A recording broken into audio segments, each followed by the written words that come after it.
Y justo hoy está habiendo un fenómeno donde se está tomando valor sobre algo que probablemente en el pasado no tenía tanto valor como lo es ahora, el microbús, los vehículos ya obsoletos. Hoy, particularmente aquí en la Ciudad de México, se está brindando un programa de chatarrización para la modernización de algunas empresas de transporte. Pero, ¿esos recursos de dónde vienen? Sabemos que hay una aportación del Banco Alemán, sabemos que está inmiscuido KfW, sabemos que por otro lado apoya un tanto GIZ, pero de pronto no conocemos el contexto de cada parte para poder llegar al bono de chatarrización. ¿Cuál es la estructura o el trabajo que llevan cada una de estas instituciones para poder lograr estos bonos de renovación? Perfecto, de acuerdo. Tal vez, Emanuel, deberíamos primero explicar cómo funciona el bono de chatarrización, porque no sé si todas las personas lo sepan. Tal vez si quisieras contarles un poquito primero de eso. Bueno, inicialmente el bono de chatarrización en Ciudad de México está funcionando. Las personas que son sujetas en este momento tienen que estar prestando un servicio de transporte público en la ciudad. Debe estar alineado con el proyecto de ciudad. Por ejemplo, hoy para el eje 8 hay bonos de chatarrización y todas las empresas de transporte que circulan allí, que hoy lamentablemente todavía siguen siendo rutas, que están haciendo su transformación para convertirse a empresa. El bono de chatarrización contabiliza la cantidad de microbuses obsoletos que existen circulando diariamente. De allí ellos toman un listado, la Secretaría de Movilidad toma un listado y verifica que este vehículo tenga todo su expediente correcto, que tenga una concesión vigente, verifica que el vehículo no haya participado en un siniestro, en una condición de violencia o inseguridad, y así se vuelve sujeto para que este microbús obsoleto, viejito, pueda ser sujeto para poder tener el acceso a los bonos de chatarrización. Que hoy en la Ciudad de México, bueno, el año pasado en Ciudad de México el bono de chatarrización era 450,000 pesos por cada microbús que se iba a destruir para poder fijar un enganche para poder comprar nuevas flotas. Exacto. Esto es muy interesante porque es un mecanismo que justamente lo que hace es invitar a quienes hoy tienen una unidad ya obsoleta a destruirla a cambio de darle un recurso que es suficiente para pagar el enganche de la adquisición de una nueva unidad. Y justamente este programa se crea en Nafin, está al interior de Nafin, cuenta con recursos de KfW, Banco Alemán, que de hecho pues prácticamente yo trabajé en GIZ, que es el organismo, es como el brazo técnico, por así llamarlo, no propiamente de KfW, pero del gobierno alemán. Entonces KfW es meramente financiero. Y entonces yo incluso, ya que tuve oportunidad también de trabajar en Banobras, en mi óptica prácticamente los veo como a la par. O sea, para mí un KfW es un Banobras alemán, por así ponerlo. Y seguramente aquí mucha gente me va a decir, qué barbaridad, pero simplifiquémoslo así. Es un Banobras alemán. Y el rol de GIZ es meramente el brazo técnico de implementación. GIZ como tal no tuvo un rol activo, no está poniendo recursos en este fondo, es solamente KfW. Y la intención de KfW es aportar un recurso, que en este caso sí va a tener un retorno, sí tiene una tasa de ganancia para ellos, pero que incentiva y genera en ese momento una disponibilidad de fondos mayor para que Nafin pueda entonces implementar el programa. Y algo que se hizo también es que tal vez no mucha gente lo sabe, los estados, para poder acceder a este fondo, para que los concesionarios puedan acceder al fondo, los estados deben poner también una parte. Entonces tú tienes una bolsa con recursos de KfW a través de Nafin, pero también con recursos de los estados. Y eso justamente los hace corresponsables. Me parece una estrategia muy buena. Ahí sin duda alguna KfW tuvo mucho que ver con el equipo de Nafin también para poder estructurar las reglas de operación de este fondo. Y entonces el gobierno del estado pone también una aportación. Tienes los recursos que vienen de KfW, una aportación de Nafin.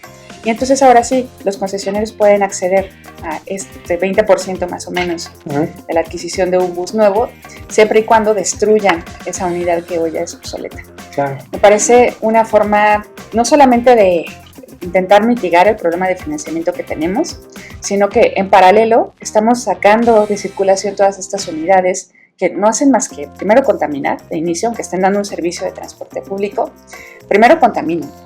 Segundo, muchas veces la capacidad, el número de personas que pueden ir adentro, generalmente no está adecuado a las necesidades que tenemos, ¿no? Sí, fue una implementación que en los años 80 funcionó de maravilla, pero que ahora se vuelve un vehículo que genera riesgo incluso para los que convivimos en la vía pública, ¿no? Exacto. Y me parece un mecanismo que, insisto, te resuelve un tema de operación, porque pues sacas estas unidades obsoletas, está mitigando el problema de financiamiento, está apoyando la renovación de flota, la llamada modernización. Me parece un esquema fenomenal. Y ahora lo que yo veo como un gran reto, y también por lo que me han contado los colegas de NAFIN, es que en ocasiones ellos dicen, yo tengo el fondo, aquí está, pero no vienen a usarlo, ¿no? O sea, y tienen como esta intención de ya necesitamos empezar, y obviamente se tiene que empezar a mover ese dinero. La buena noticia es que ya hay una segunda etapa de este programa, un programa de chatarrización, es decir, vienen más fondos, y ahora lo que necesitamos es que más estados hagan su trámite ante NAFIN para poder crear, tener acceso a este fondo primero, y segundo, para que sus concesionarios entonces ya puedan presentarse e implementen el programa de chatarrización. Y aquí es súper importante que los estados hagan ese proceso, porque un concesionario por sí solo no puede hacerlo. O sea, así yo, empresa que tengo N cantidad de buses, no puedo llegar y tocar solamente la puerta de NAFIN, no en esta vía, ¿no? No de este programa, porque NAFIN sí tiene otros instrumentos en los cuales puede dar un financiamiento directo a las empresas, pero eso es, digamos, como otra ventanilla, ¿no? Pero existe, ¿no? No olvidemos que están muchas opciones y que eso creo que es muy importante, que quienes estén buscando financiamiento sepan que hay muchas alternativas, y probablemente ahí nos hace falta todavía más trabajo de difusión, de divulgación de cuáles son todas las alternativas que existen. Sí. Y bueno, este programa me parece fenomenal, y también estoy muy contenta de saber que ya está la etapa 2.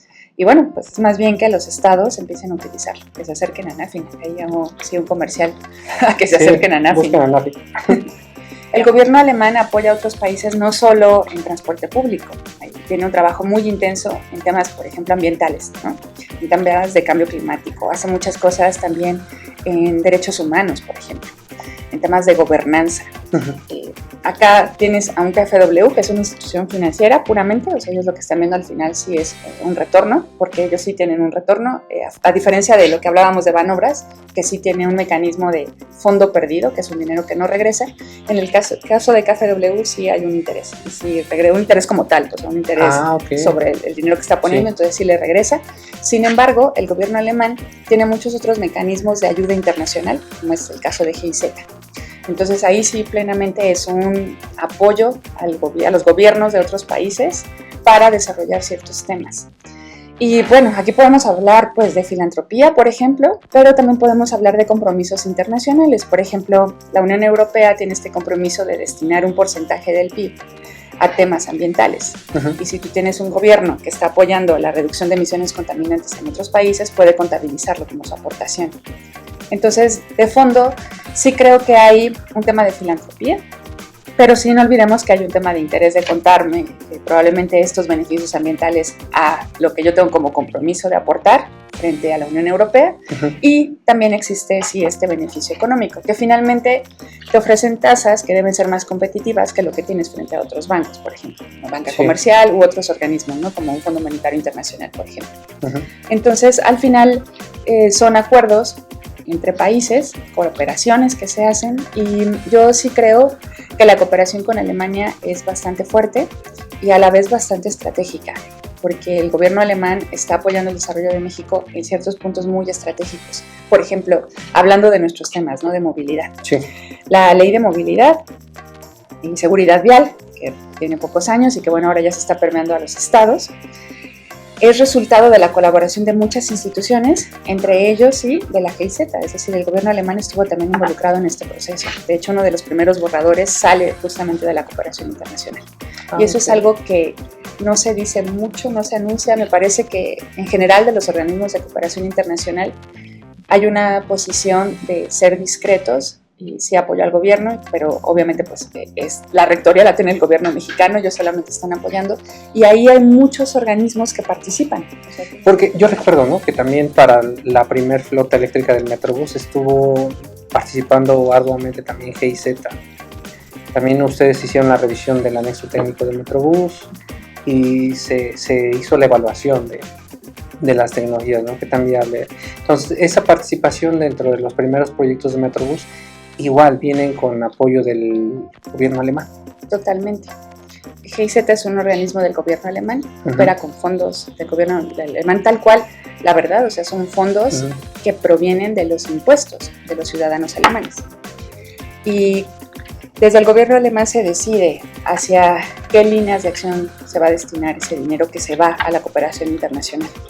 Y en el caso de GIZ sí tiene una línea justamente de movilidad, en la cual ha apoyado esto que me cuentas, ¿no? O sea, desde la revisión de estudios técnicos, que ese es en realidad el corazón de la GIZ, o sea, es una asesoría técnica.